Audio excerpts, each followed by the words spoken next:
Hello, welcome to the Sutlifian Report. Today we are going to discuss are truces a major sin in Islam, and we're going to use Sharia and the Quran and the great Islamic scholars to respond to that. What happens? We have to ask this question before we start. What happens if Sharia is found to be lying to Muslims? Does that mean that a Muslim can trust Sharia?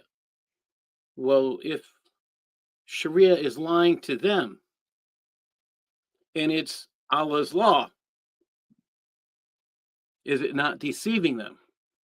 Can they trust their Allah, who's supposed to be the chief of all deceivers, when he's supposed to be deceiving them? We'll get into this. Let's start. And here we go.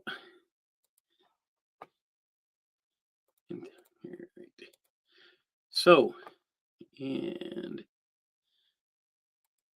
we're going to go here. All right. So again, are truces a major sin in Islam? According to 09.16 out of Reliance of the Traveler, again, where it says parenthesis O, that's telling you this whole section, 09.16, are notes. All right. So they're not actual law, but again, it's quoted. I will fix that. It says P over here, but I'll fix that later. As for what relates, I'm reading from the right side, and you tell me where it's different. As for what relates to that truce, the author did not mention it. In Islamic law, it is a reconciliation between people at war to stop fighting for a specific period in exchange for compensation or otherwise. The basis for it is the exalted statement, disavowal from Allah and my messenger. That is chapter 9, verse 1. And his statement, and if they incline to peace, then incline to it. Now you see this 9:1. Here it says an acquittal from Allah and his messenger. So we're going to have to ask the question, is this even accurate or close? All right, we'll be looking at these verses later. If they incline towards peace, then incline towards it also, 861.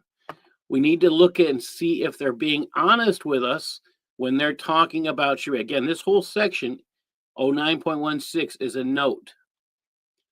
So if it's a note and it's not in Sharia, is this just written for the non-Muslim? Again, start asking questions. All right, here we go. We're just going to read from the right side again. And his truce with all the Quraysh in the year of the Habadiyah are as narrated by the two sheikhs. It is permissible but not obligatory. Talking about wait a minute. The truce. It's permissible but not obligatory. If it's permissible, it's not a sin. Doesn't that make sense? All right.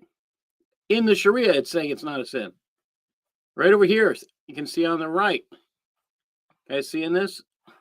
On the right. It's not obligatory, but it's permissible. So it can't be a sin. All right. Yet it's listed as a sin in the book of major sins in Reliance of the Traveler. This should be confusing to people. Let's keep going.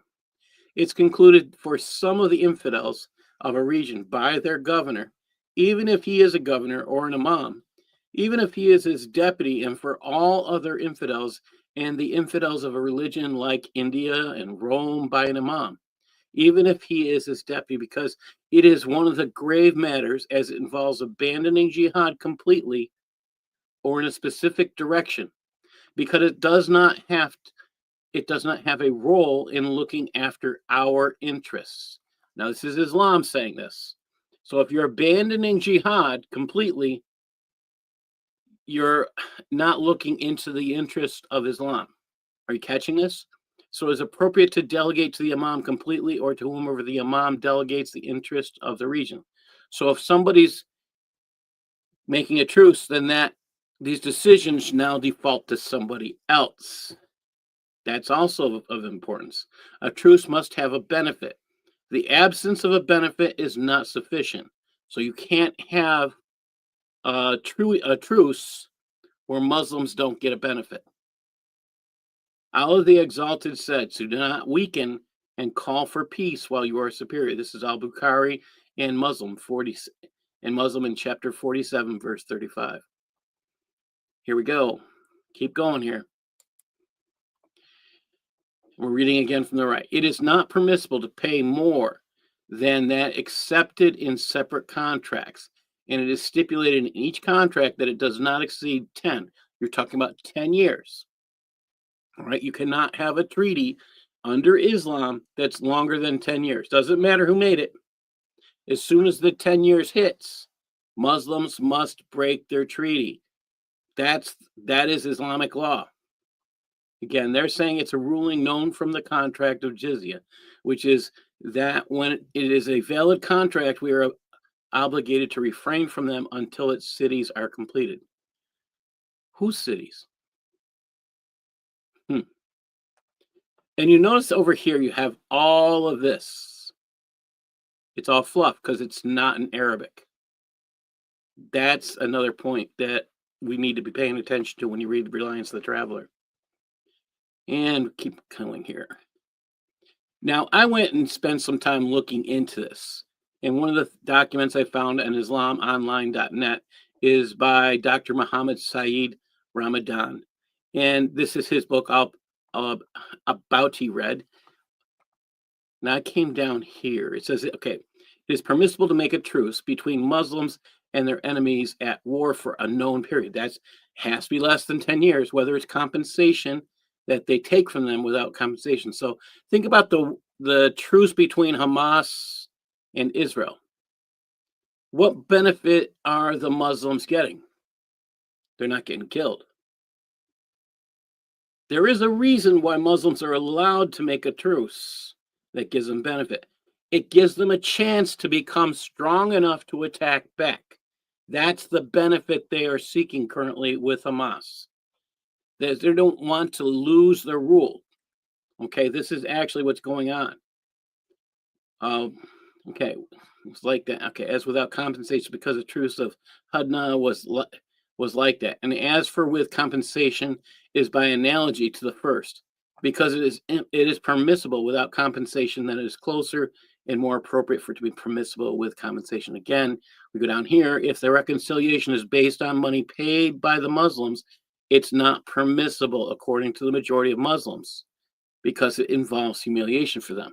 So again, if there's a humiliation factor, Muslims are obligated under Sharia, is what we're hearing for here, that they cannot keep the treaty. Well, if you look at the treaty between Hamas and Israel, one of the requirements is to turn over their weapons. This would constitute humiliation. Therefore, that treaty cannot last, is what this says. And I personally believe that part of this treaty is to reveal that Muslims can't even make a civilized agreement as a truce. And this is what it's saying here. It's not me saying it. This is what Dr. Muhammad Saeed Ramadan is saying. All right, and he continued down here. He's saying 6. Al-Shafi and Ahmed held that peace should only be for a known period. Again, that's that period of 10 years. All right, and he's just backing that up. That's what we've already seen. Okay. Now let's look at that 4735. It says, so do not be weak and do not call for peace when you have the upper hand.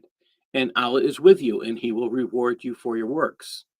So Muslims cannot ask for peace or allow peace when they have the upper hand. They must complete jihad, which is basically take over. Continue the war until they've taken over. This is their rules. This is their requirement. Let's look at 861. It says, and if they lean toward peace, which we would call a truce, so lean toward it and depend on Allah, sure he is the hearing, the knowing. Al-Tabari says this. Now, this is one of their Islamic scholars that they rely on and trust. And he interprets this verse to mean, and if they incline toward making peace with you and ceasing hostilities, either by embracing Islam or by paying the jizya, or by making a truce or other such means of achieving peace and reconciliation. Look at we're talking about conquest here. They stopped fighting because they lost. That's not a real truce. Qatada said, this is again from October, regarding the verse, and when they incline towards peace, that it means peace. Okay, so they incline towards Islam is what they're saying. Then they can have peace. Now this verse, 861, according to Al-Tabari, this is the Islamic scholars, one of the most knowledgeable ones and the most respected ones. He says this verse was abrogated by the verse then killing the polytheists wherever you find them. So they're citing a verse that is abrogated to say they can make truces. Let's see if this continues in this vein. So wait a minute. Again, if they're making getting a benefit out of a truce, like becoming stronger, which is what Hamas is seeking, they don't want to turn over their weapons. They can't do that according to Islamic law. So again, if we went back just a little farther, we would see they're permissible, but not obligated. They're permissible to get you stronger to continue jihad. But again, this verse was abrogated.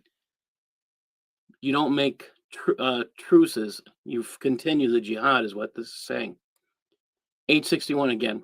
Al-Tabari says, every peace treaty that Muslims make with polytheists, which they consider Christians and Jews as well, by which they make peace, is abrogated by the revelation of the Qur'an chapter 9. Okay, that's what this is. So he ordered they be fought in all circumstances until they say there's no God but Allah. On the authority of Al-Hasan al-Basri, again from Al-Tabari, he said, and if they incline towards peace, then incline towards it. It was abrogated by the verse in chapter 9, his saying, fight those who do not believe in Allah or in the last day until his saying, while they are humbled. 929. So, truces, so this whole thing, incline towards peace, if they incline towards peace, again, they have to complete the jihad. Surah 9 abrogated everything that's considered peaceful. That's what this is saying by the Islamic scholar. All right. 861. We're still continuing with Al-Tabari.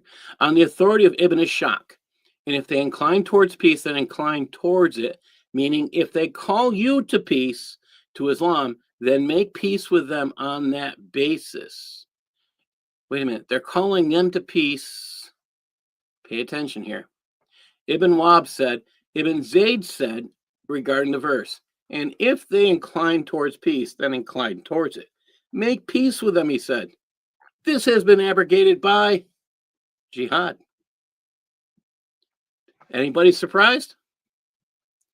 So truces, this whole concept, the Quran, according to the Islamic scholars, is backing the continuance of jihad over making truces. But again, according to Sharia, it can't be a major sin if it's an allowed thing, but it's not obligated. So this can't be a major sin.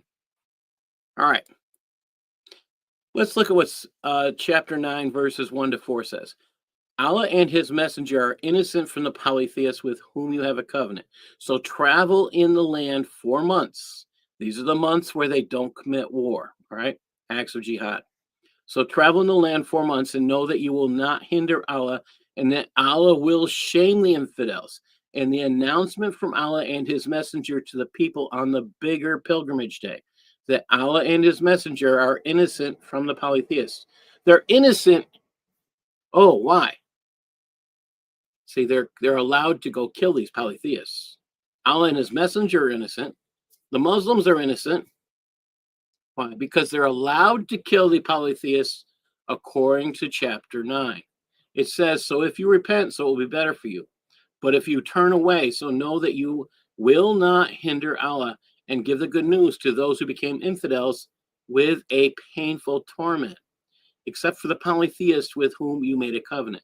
Then they did not fail anything of you, nor aided any one against you. So fulfill to them your covenant through their time. Surely Allah loves the fearer. Now let's take a look at verses 5 and 6. So when the forbidden months have passed, these are the months they're not supposed to be committing acts of jihad. So kill the polytheists wherever you find them, and take them as captives, and besiege them, and lay wait for them with every kind of ambush. So if they repent and perform the prayer and bring the legal alms, so leave their way free. So if they conquer you, you're done for. You got to pay the price. You start paying the jizya. That's what they're talking about. This is the jizya is paid, so you'll be allowed to live another year. That's your fee every year. It says, surely Allah is forgiving and merciful. And now this is going to get interesting. And if any one of the polytheists asks you for a shelter, watch this. Some Muslims will use this verse. So give to him a shelter until he hears the words of Allah, the word of Allah. Then let him reach his place of safety. This is because they are people who do not know. So you got people who don't know what Islam means. They don't know anything about Islam. That Islam allows you to make a treaty and then turn around and break it because Allah is the great deceiver. Oh, they don't know this. So you can put them in a place of shelter away from yourself. Let's make sure we can continue this. All right. Al-Dobri said this on this part. You're going to see what I'm talking about. And if any of the polytheists whom I commanded you to fight and kill after the sacred months have passed, seek your protection, O Muhammad, so that he may hear the word of Allah from you, which is the Qur'an that Allah revealed to him. Then grant him protection. He says, so give him security so that he may hear the word of Allah. You may recite it to him. Then escort him to the place of safety. This means then return him after. And just a second, we had Darcy join us. Thank you, Darcy. This means to a place where he is safe from you and those who obey you until he returns to his home and his people among the polytheists. That is because they are people who do not know. All right, we're getting closer. Here we go. So according to Islamic scholars, then, truces are allowed in Islam only so Muslims can grow stronger to return to their Quranic purpose, which is jihad against non-Muslims. So you think about this. Okay, truces are allowed. You can put up a white flag, but the person, a Muslim who's putting up a white flag, will also be carrying a knife to stab the person they're making a truce with in the back. This is exactly what the Islamic scholars are saying. It's what the Quran is saying. It's what the hadiths are saying. I'm not making this up. This is scary stuff. So this is what I think, Rad, for joining us, Rad. We're almost done. All right, get back here. So this is the stamp of the end on hypocrisy.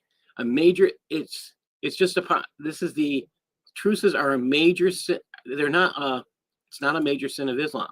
I was supposed to change that word. I'll fix that later. Think about this. This whole thing about truces is being a major sin of Islam is a fake. It's totally a fake. I know you two missed out, but any comments? I don't know if you caught out any of this before. Who says it's a fake? Who said truces are a fake? Or no, I'm sorry. Who said truces are a sin in Islam? Well, that's the point. Sharia is saying it's listed in their book of major sins, but it says they're allowed, but they're not obligatory. Well, again, which makes it a fake as being a major sin. Oh, really? That's interesting. Well, no, because truces, according to Islam, are only done, and the standard is the truce of Hubadiah or whatever it's called, where Muhammad did a 10-year truce and it broke it up for 2 years. So when they do a 10-year truce, they break it up for 2 years. So this gets really, I think this gets humorous. I'll come back here in a minute. I got to change this. Just a second to get me back where I wanted to go so I can show you where we are. Just a second. It just is amazing that they would list it as a major sin. And I'll come back here just okay. Okay, that's what I need to do. All right. All right, so we'll come over here. Let's see. All right. So this is what I was showing before. And I'm saying under Islam, they're allowed to carry the white flag and stab the person they're making the truce with in the back. They're allowed to break treaties. All right. And this is the humor in it being listed as a major sin. All right. This is humorous. Okay.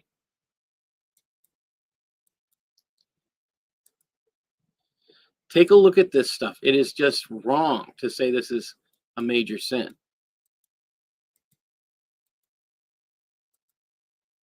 All right. This is just insane. And I mean, I just think we need to pay attention. The verses they are citing tell them to continue the jihad. All right. This is scary stuff. So start thinking about this. If they're a major sin, they shouldn't be permissible. So we need to pay attention. All right. And I'm going to end up closing this pretty soon. The reason I want to do these as shorter sessions is because I don't think people are paying attention when we go longer. So I'm just going to, they don't want to stay for the hour. I can get that. So here's the, if you're interested in supporting the work I'm doing, this is one of the ways. You can go to paulsutliff.com, purchase a book. These are the last ones. The newest one here is Proverbs, a book of wisdom for boys. This is the way to support the ministry I'm doing. Please do that. It helps me to do more stuff and it gives me the motivation to do a little bit more for everybody. God bless everybody. Thank you.